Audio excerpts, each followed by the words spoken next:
Hello everyone. आज का topic है अपेक्षित अधिगम स्तर के क्षेत्र। जो कि आपकी शिक्षण अधिगम के सिद्धांत सेकंड पेपर में आता है, डीएलएड फर्स्ट में। तो अपेक्षित अधिगम स्तर के क्षेत्र जो हैं प्रायः दो भागों में बांटे गए हैं। एक है संज्ञानात्मक क्षेत्र और दूसरा है संज्ञानेतर क्षेत्र। तो सबसे पहले जानेंगे संज्ञानात्मक क्षेत्र क्या है। इस क्षेत्र के अंतर्गत उन तथ्यों को सीखा जाता है जिनका संबंध मानसिक क्रियाओं से अधिक होता है, यानी कि मेंटल एक्टिविटी से होता है, जैसे कि जानना, समझना, चिंता करना, तर्क करना, कल्पना करना तथा पूर्वानुमान लगाना इत्यादि। दूसरा जो है ज्ञान संज्ञानेतर क्षेत्र।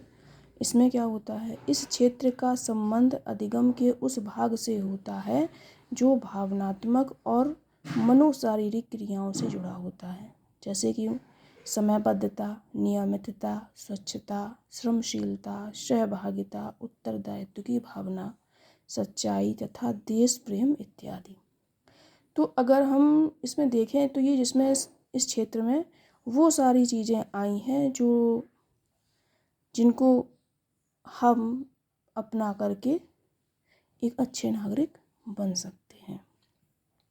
दक्षताओं के विकास में संज्ञानात्मक तथा संज्ञानेतर दोनों क्षेत्रों की समान सहभागिता होती है।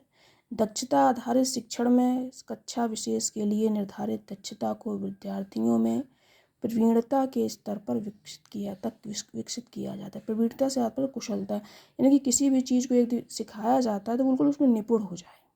इसके लिए बाल केंद्रित तथा क्रिया आधारित शिक्षण प्रक्रिया को सर्वोत्तम माना जाता है। किसको माना जाता है? बाल केंद्रित तथा क्रिया आधारित शिक्षण प्रक्रिया को उत्तम माना जाता है। मूल्यांकन शिक्षण अधिगम प्रक्रिया का अभिन्न अंग है, अतः इसे शिक्षण अधिगम क्रियाकलापों के आधार पर क्रियाकलापों के साथ जुड़ना आवश्यक है। इन तथ्यों को शिक्षक द्वारा ही संपन्न किया जाता है। तो कहने का तात्पर्य क्या है कि ये दोनों पॉइंट्स जो हैं अपेक्षित अधिगम स्तर के, ये दोनों ही अपनी अपनी जगह महत्वपूर्ण हैं। किसी एक के बिना शिक्षक अपना कार्य पूरा नहीं कर सकता है, छात्र को निपुण नहीं बना सकता है। और ये दोनों क्रियाएं जो हैं, ये दोनों जो हैं वो शिक्षक के द्वारा ही क्रियाएं किए जाने वाली हैं। तो जो संज्ञानात्मक है फर्स्ट वाला, इसमें जानना, समझना, ये सारी चीज़ें आई हुई हैं, तर्क करना, कल्पना करना, ये सारी चीज़ें।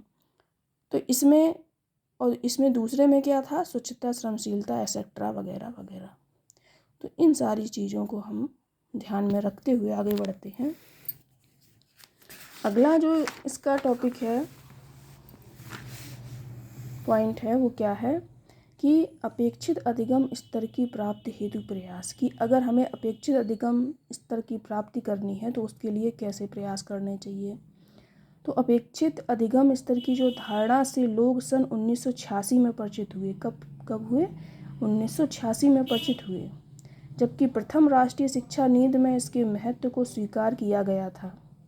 किंतु राष्ट्रीय शैक्षिक अनुसंधान और प्रशिक्षण परिषद नई दिल्ली के यूनिसेफ के सहयोग से सन 1978 में इस योजना पर कार्य करना प्रारंभ किया गया था। इस योजना के क्रियान्वयन हेतु शिक्षाविदों ने कक्षा 1 से 5 तक के लिए भारतीय मानकों को तैयार किया और इस योजना में तैयार किए जाने वाले मानकों को सन 1984 में पायलट योजना में पुनः समीक्षित किया गया।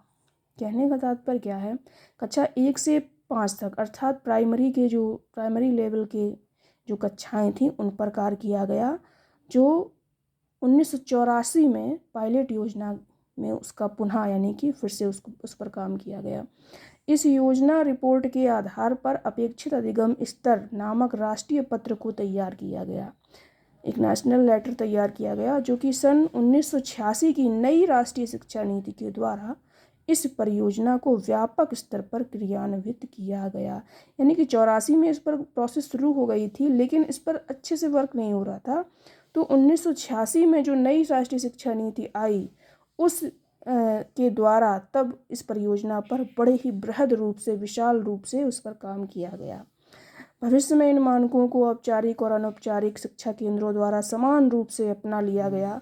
अपेक्षित अधिगम स्तर की धारणा को विश्व कॉन्फ्रेंस 1990 में सभी के लिए शिक्षा पर हुई थी। ठीक, तो यानी कि पहले तो प्राइमरी का था, फिर सभी के लिए शिक्षा, तो विश्व कॉन्फ्रेंस में 1990 पर इस पर ज़्यादा बल दिया गया। तो ये थोड़ा सा प्रयास था कि इन कुछ बिंदुओं पर आपको बताया जाए। अब इसी से जो दो अभी हम लोगों ने पॉइंट पढ़े, अब इन्हीं पॉइंट्स के अकॉर्डिंग कुछ वस्तुनिष्ठ प्रश्न तैयार किए हैं, आप उन पर थोड़ा फोकस डालिए। जैसे कि इसमें लिखा है संज्ञानात्मक संज्ञानेतर क्षेत्र हैं, कौन से हैं? तो समयबद्धता, नियमितता, श्रमशीलता, उपरोक्त सभी, तो ये तीनों ही है। फिर दूसरा है संज्ञानात्मक क्षेत्र से संबंधित नहीं है, जैसे जानना, समझना, चिंतन करना, समयबद्धता। तो इसमें से इस क्षेत्र के अंदर कुछ आता है कि नहीं आता है, इन चार में से, पॉइंट्स में से? तो इसमें समयबद्धता इसके अंतर्गत नहीं आता है, क्योंकि ये संज्ञानेतर क्षेत्र के अंतर्गत आता है। फिर है प्राथमिक स्तर पर दबे समिति के किन विषयों में अपेक्षित अधिगम स्तर का निर्धारण किया था? तो भाषा अध्ययन में, गणित अध्ययन में, पर्यावरण अध्ययन में, या उपर्युक्त सभी? तो इनमें से उपर्युक्त सभी आंसर सही है। संज्ञानात्मक क्षेत्र हैं जानना, समझना, चिंतन करना, उपरोक्त सभी, तो ये तीनों ही हैं, तो इसलिए दा वाला ठीक हो जाएगा। अनुभव द्वारा व्यवहार में परिवर्तन कहलाता है, अनुभव के द्वारा व्यवहार में परिवर्तन कहलाता है क्या? कल्पना, स्मृति, तर्क, सीखना। तो सा वाला आंसर सही है, तर्क इसका राइट आंसर हो जाएगा। अब इसके बाद कुछ और हैं क्वेश्चन।